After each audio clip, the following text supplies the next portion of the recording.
Welcome to the New Books Network. I'm Caleb Zakarin, editor of the New Books Network. Today I'm speaking with Nan Da, associate professor of English at Johns Hopkins, about her book, The Chinese Tragedy of King Lear. One of the core claims of advocates for the study of Shakespeare is that his works explore universal themes that transcend time and space. While Nan has used Lear as a teaching tool because it fast-tracks students to the hardest parts of literature, she also chooses it for a personal reason. The play has helped her make sense of Maoist and post-Maoist China. The Chinese Tragedy of King Lear showcases how and why we should interact with art. By reading and experiencing stories, we can better make sense of our own realities, even if the author of those stories did not consider those contexts. Nan, thanks for joining me today on the New Books Network. Thank you so much for having me. Really excited to have this conversation. I feel like this is such a unique book.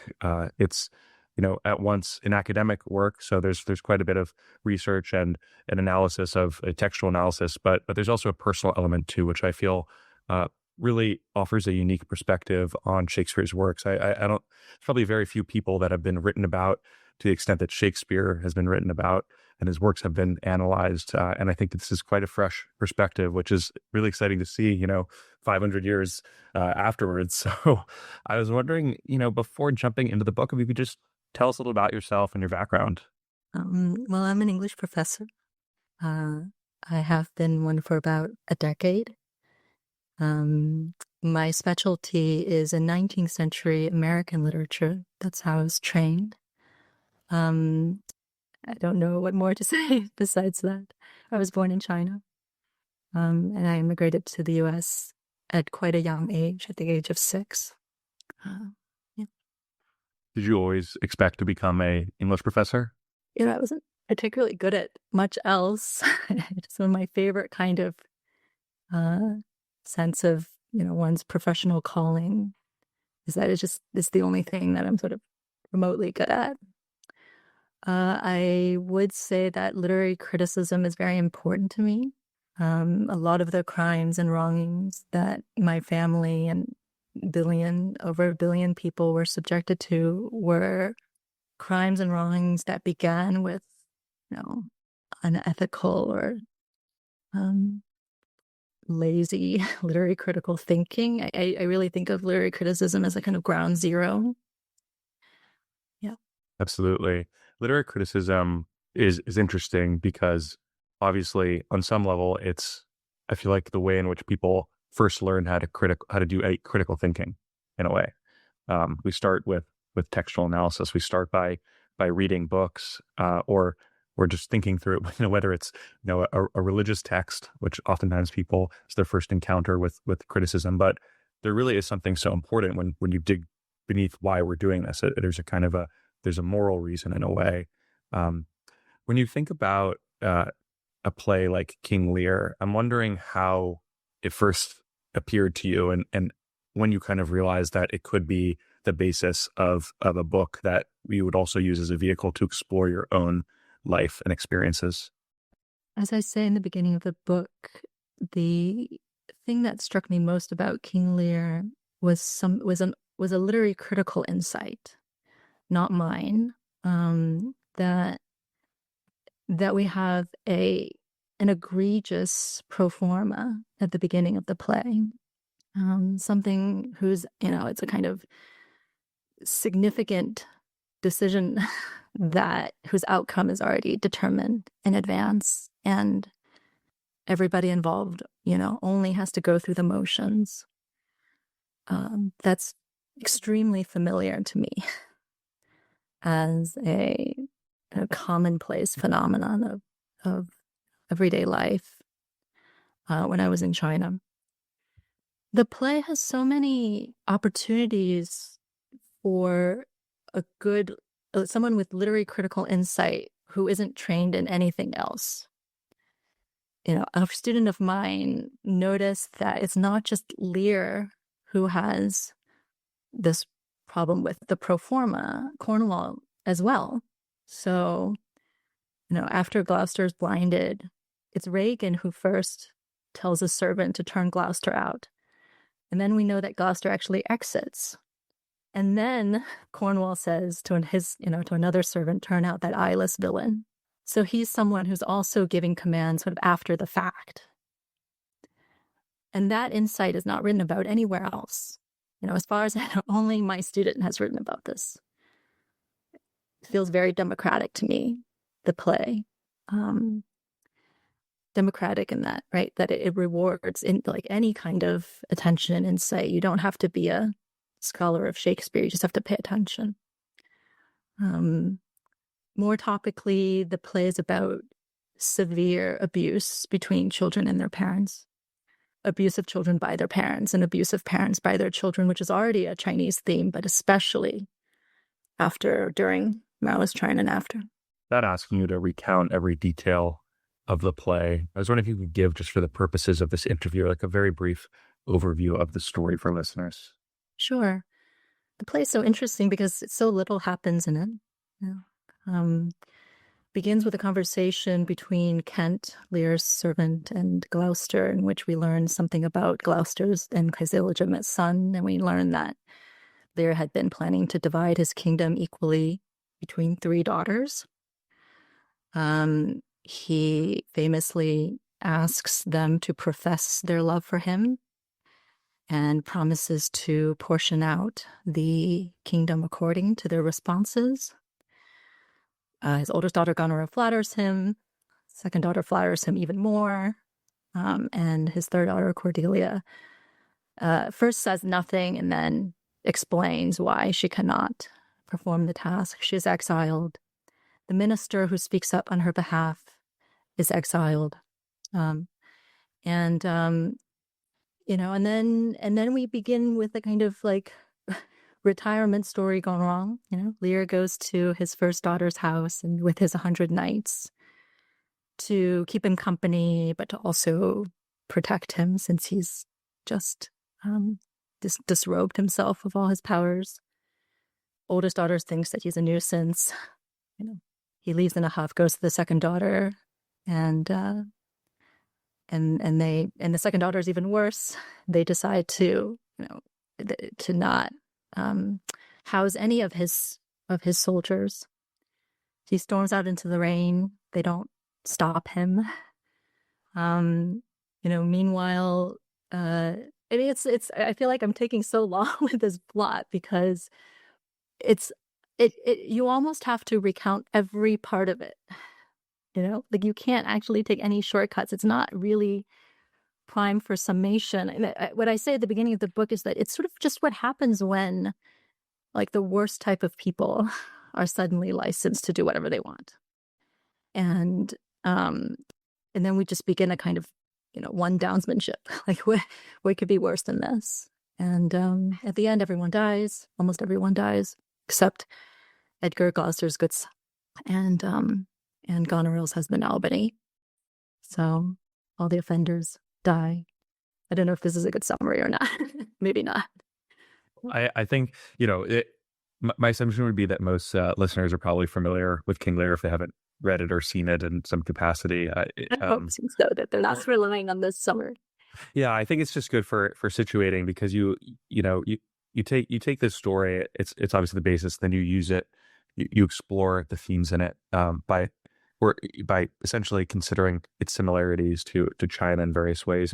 You look, for example, how the story might relates or how it compares to China's poetics about its history. I was wondering if you could go a little into that and talk about it, because this was something completely unfamiliar to me. I didn't know anything about about this aspect that you explored in the book. So I was wondering if you could share that.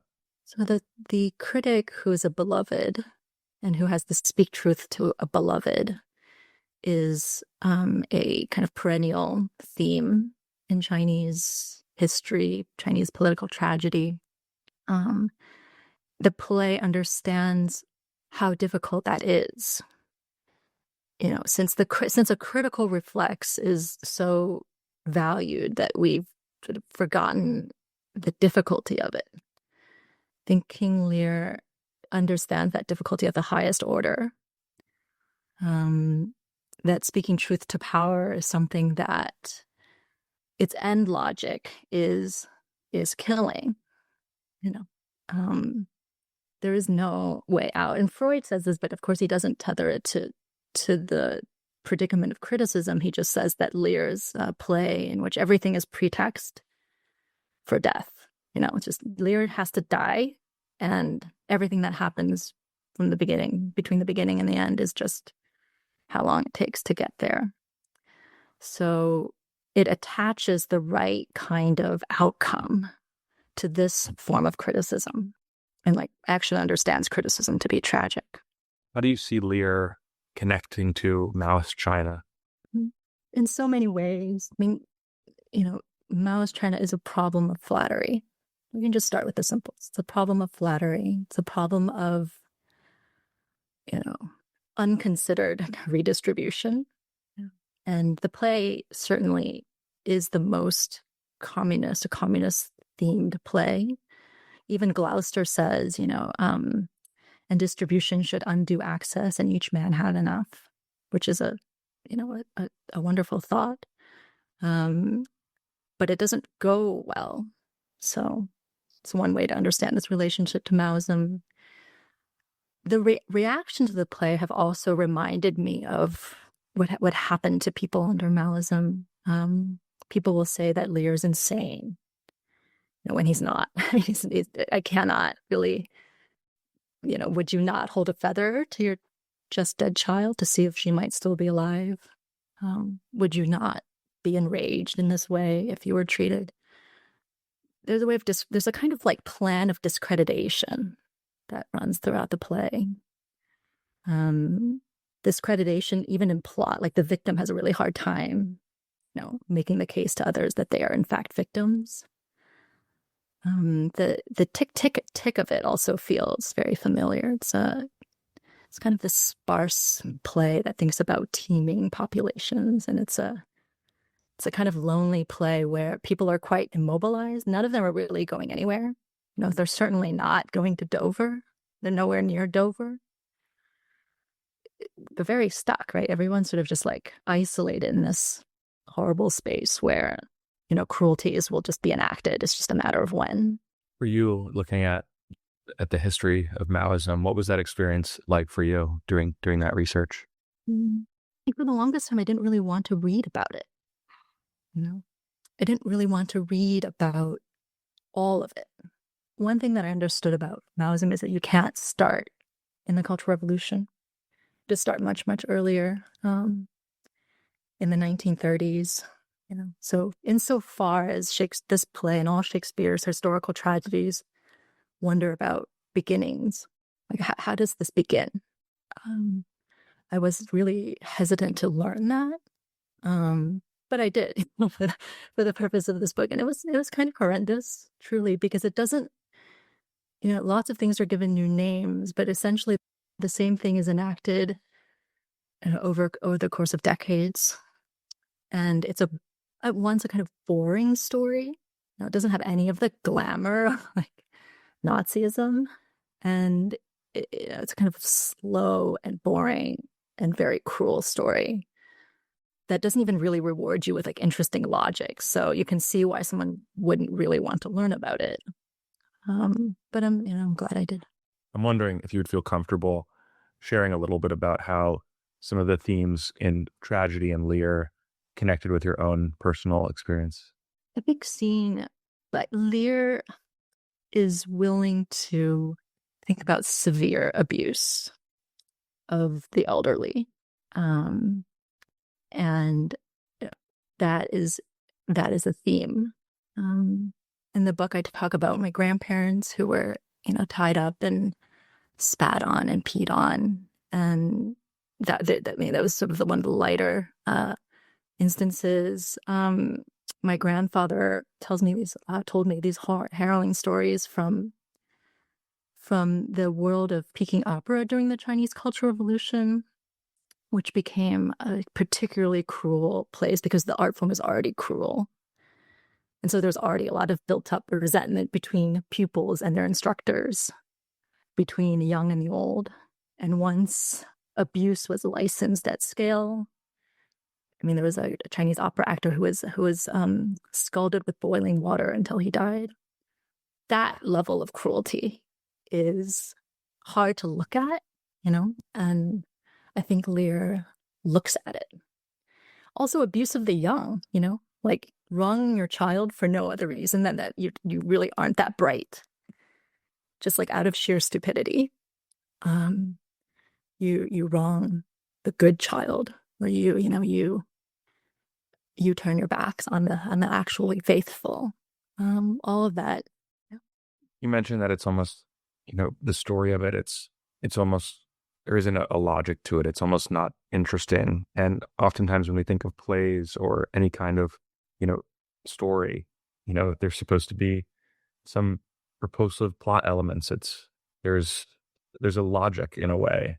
Right. But of course, when we look at history, when we look at reality, it's not often the case. And oftentimes, historical fiction or works, creative works that are meant to discuss something from the past oftentimes have to be turned into something completely different. And what was that like for you, thinking about, Lear, where you, in a way, it's, as you point out, it's not like, it's not like a hero's journey type story, where, we have this hero that we can root for and that everything works out in the end. Thinking about that and thinking through real history and just the, just the messy reality of it. Such a good question. Lear is like the logic that I experience, the logic of cruelty, and it's the logic of usurpation. Lear also really thinks logic is quite important. Is that really the only saving grace? Cordelia reasons with Lear and says, "It doesn't make sense what you're asking me. If my sisters love you all, what love could they possibly give to their husbands? Why do you have to have inflation to have enough? Why does something have to be more to just be enough?" And Gloucester's trying to reason with his persecutors. He says, "You're in my house. How could this possibly be?" The play is actually extraordinarily logical. Like, what I mean when I say that is like it's a well-wrought urn. Every part of its seeming logic is that contributes to the plot. So, for example, it actually does make sense that when the King of France and Cordelia come back, we can't tell if it's a large army or a tiny group of people. And it does sort of make sense that the King of France and Monsieur Lafare, it does make sense that the King of France and Monsieur Lafare leave almost immediately. So that, again, we're given this sparse and doomed, paltry effort that rhymes with all the other sort of doomed paltry efforts in the play. So yes, the slow grind of Maoism doesn't have a kind of appealing logic, even to the historiographer maybe, but it is about logic. Both are about failures of logic.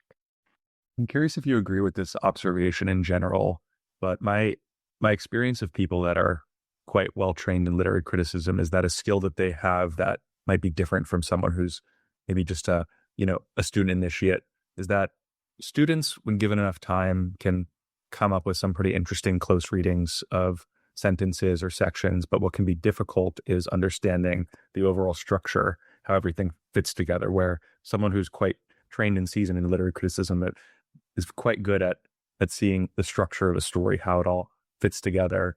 And I'm wondering, first of all, if you agree with that, and second of all, if it makes the process of reading history and seeing the way that the structure just doesn't fit together, if it helps you see the way in which it just doesn't work, the messiness of it all.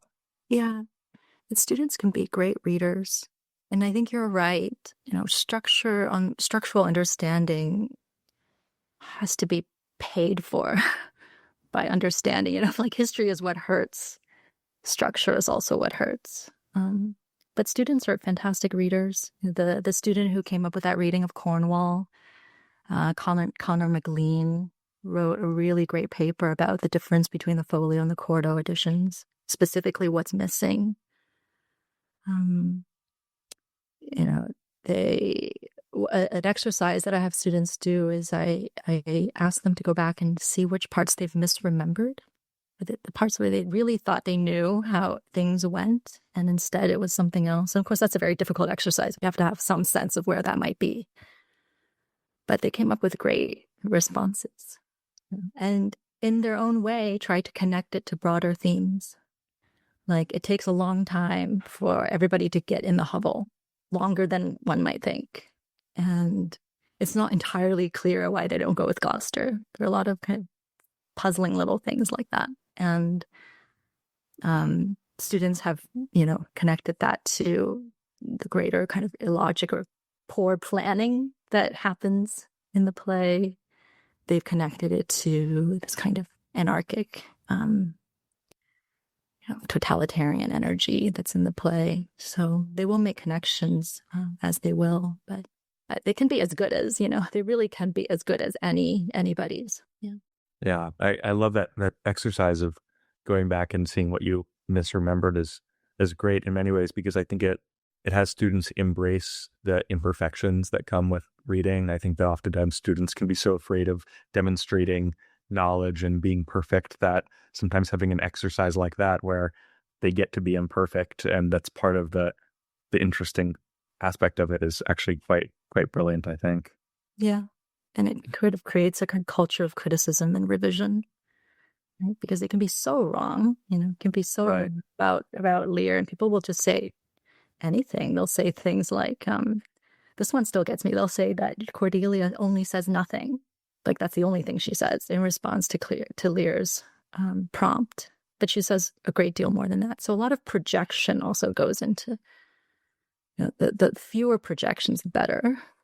And sometimes that just really means like having no preconception of what happens and only looking at what happens instead of what you think happens is a great kind of ethical exercise to practice with Lear. I think it also, thinking about how history works too, the absences, silences in any archive, either because it was, information was expunged, or because things were too painful for people to write about, or they wanted to shape how things appeared for all sorts of different reasons. That can lead to difficulties of reading any sort of history too, or just understanding it. They're just the challenges of writing history. Yeah, I mean, Lear itself has such an interesting relationship to history. One of the most interesting relationships to history a piece of literature can have.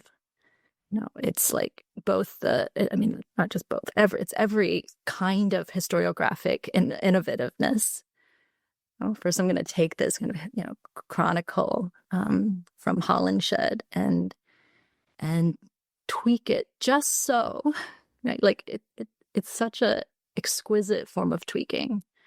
It also speaks to the Bryan and Esley case, which was recent, history of inheritance law, and of course, the end of the Elizabethan regime and the beginning of the Jamesian one. I mean, it has its feet in so many boats of such an ugly metaphor. I said, boats of historiographic intervention. It's like, it's not mimetic. It's not mimetic. It's so clever. Absolutely. It's, you mentioned a little bit. I'm wondering, what you think of the way in which, your own interpretation of what you think Shakespeare was trying to do with myth, and how he was appropriating it, how you see him employing it. Yeah.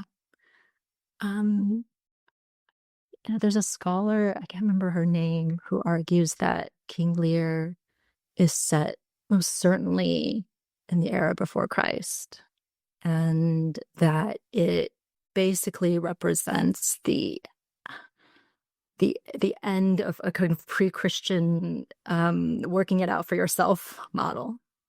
Like, given the opportunity to rule, left to their own devices, people will end up in Lear, which of course makes it gives it a kind of messianic quality. I don't wish to dispute that. I mean, I think that's exactly what Shakespeare is doing amongst many other things. He doesn't, he has so many things he can do all at the same time. He's also rewriting the given tale, like the actual chronicle, and both in Holinshed and Mirror for Magistrates, all these other versions of Lear. Not the anonymous 1605 edition, but the earlier ones. Cordelia successfully saves Lear and then dies later in a coup staged by Goneril and Reagan's sons, so by her nephews, who essentially pressure her into committing suicide and calling it something else. So what actually happens to Cordelia is much worse, if you think about it. Shakespeare was kind. It's a bit kinder than actual history. What do you see as some of the comic elements of Lear and of Maoism? Oh, man. Lear's really funny. Like, it really is funny. That moment when Cordelia is dead already and Kent removes his disguise as Caius, and Kent's like, oh, I was Kent all along. I was just in disguise as Caius. And he was like, really? Like, I was kind of hard of seeing. Like, I have myopia. Like, it made no real difference whether you were disguised as Caius or not. Like, I couldn't really see your features clearly. That's pretty funny. I think that's funny. This little historical reminder of like the pointlessness of many of these subterfuges and how much like wronging can just be a matter of eyesight. Or for Shakespeare, it's also like it could be a matter of indigestion. It's just like it's just a tiny thing. The King of France's speech after Cordelia's in the division of the kingdom is also pretty funny. And I'll just let listeners go and see if they think that's funny. Maoism was hilarious. The stupid things that people did was kind of unprecedented in their hilarity. And humor really was and continues to only be the first sign of fray, the first sign that something will give. But when I was in, there were still like skits that were essentially about the stupidity of life under Maoism, people doing things in the most stupid and inefficient way. Yeah. I feel that humor is often required for the gravest of subjects. It's sometimes the only way that we can psychologically deal with them. I think we require humor as an entry point, and then we can be grave and serious about things. But sometimes it's sometimes it's necessary. I mean, there's obviously the phrase gallows humor, of course. It has a bit of that, certainly. Yeah. Johnson said that in Lear, we have a case where even the comedic and the comic elements actually just make things worse. And it's about a failure of comedic criticism because the fool is nowhere to be seen when he could actually do something. Like he does perform jester's privilege, like he is fulfilling that function, but only after the fact. So he's scathing after the problem has been committed. So he's not very useful, but he is funny.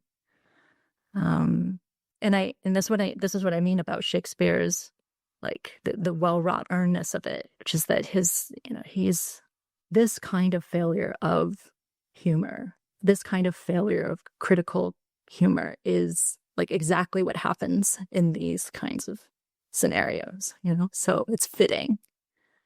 Yeah. Of course, you also write about the theme of love, which is very present. How do you understand love in Lear? Oh, I think Lear is the play that's most about love, like more than anything else I've read. It's everyone's so in love or wants to be in love. Like Kent is in love. Kent, that kind of loyal-heartedness, only comes from being extremely in love.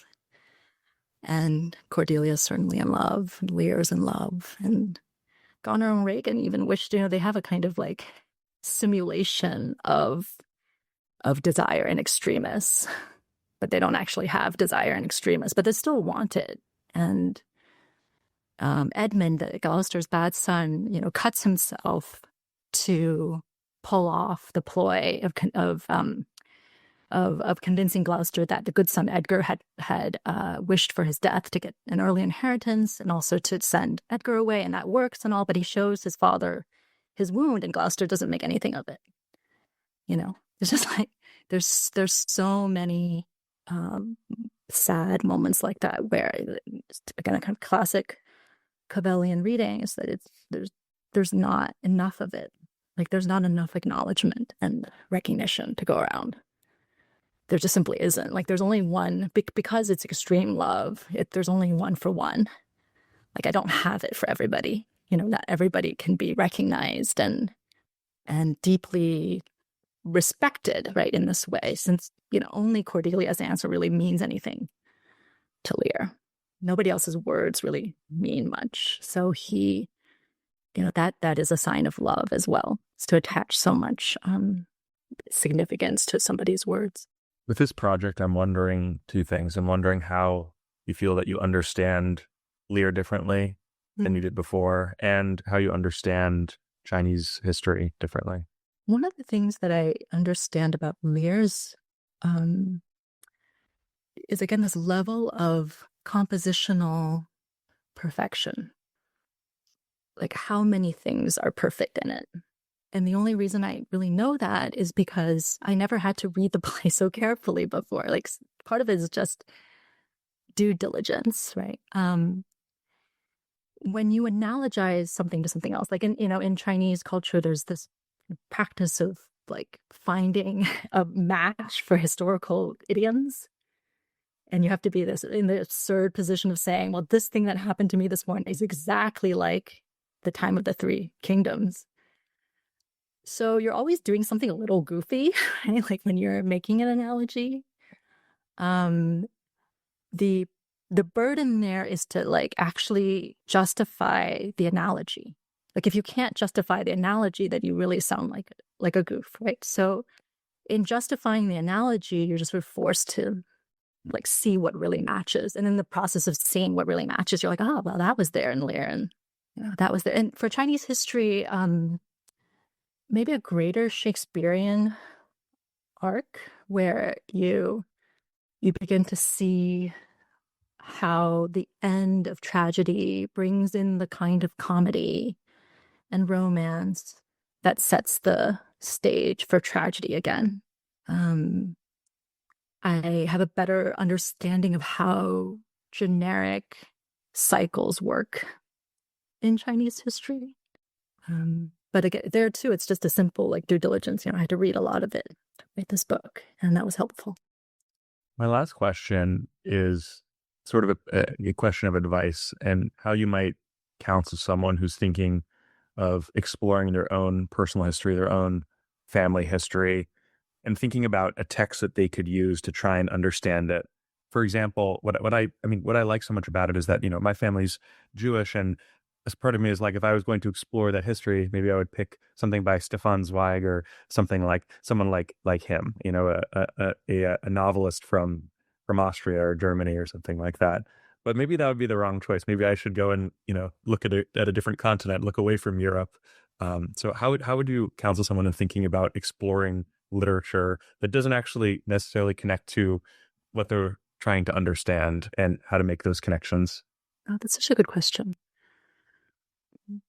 First, I would say, like, to people who are not good at weaving narratives and telling stories, that there's hope. I think that's actually kind of important. Like, as you could tell from my summary of Lear, I'm kind of a terrible raconteur, And if you're a terrible storyteller and you have a terrible story to tell, there's still hope for you. There's still something that could be done. Because literary criticism is just magical like that. I would also ask people to take seriously the idea that a lot of what needs to be told is literary critical. It is about interpretation, about plot, about what happens, about logic and illogic.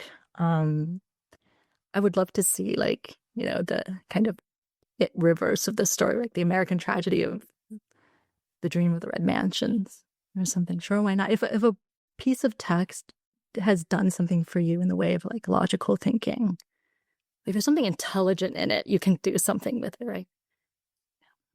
I often feel that what literary criticism does, and part of why I enjoy reading it, is that you just get insight into how someone thinks in a way that you don't really see otherwise. I mean, it's really fun to read a novel and to not really know exactly what the author intended, and you can kind of come up with your own interpretations, which is very fun. And there's a creative element of that. But part of what's so enjoyable about literary criticism is that you can see, in almost fine detail how someone thought through a problem. It doesn't mean that you're going to see everything. Like there's always a layer still submerged that you can do literary criticism, and it's literary criticism all the way down at some point, I suppose. But it Putting it. but it is really just enjoyable to read literary criticism, especially when it is creative and it puts different things in conversation, not just different works in conversation, but quite literally a work of fiction and a work of reality too, or history, and trying to make sense of them that way. I think it really is an interesting exercise. And yeah, really, really makes me think a lot about different ways that I can just approach reading things, and how everything to a certain extent is something that you can make connection to another thing, and that it can all to a certain extent be accounted for in this Mhm. strange way that makes it that makes life in its sense like that, like one big book that you get to read, which It can sounds all be enticing to accounted me. for. Yes, it can be, and you get a sense of other people's sense of predicamentality. Like, what is a real predicament? And I think people's senses of what a real predicament is will come out in the way that they do literary criticism. Oh, I so agree.